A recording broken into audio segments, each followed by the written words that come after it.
Gandang araw mga ka-recipe. Ngayon magluluto ako ng isda. Simpleng luto lang ang gagawin ko. Nalinis ko ng isda kaya uumpisahan ko ng lutuin. At hahaluan ko rin siya ng sitaw. Maglalagay rin ako ng isang basong tubig. Tsaka 3/4 kutsara ng asin. Takpan ko lang siya hanggang sa tuluyang maluto.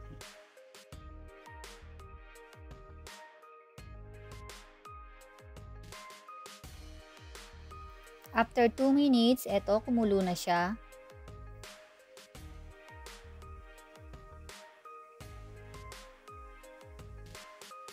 Lalagay naman ako ng luya. Lalagyan ko rin ng kaunting seasonings.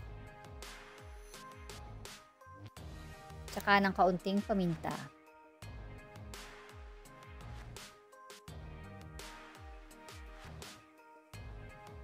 Tatakpan ko ulit hanggang sa tuluyang maluto.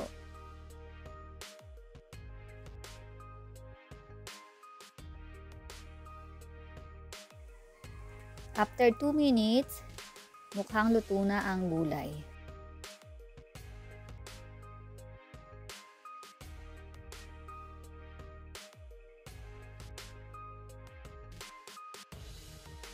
At eto, lumambot na ang sitaw.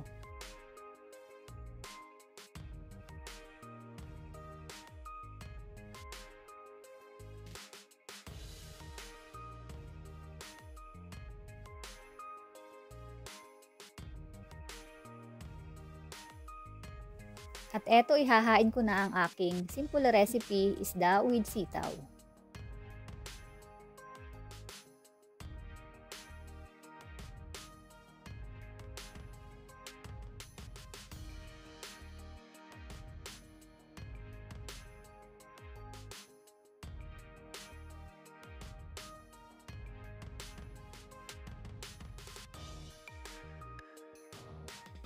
My simple recipe, isda with sitaw.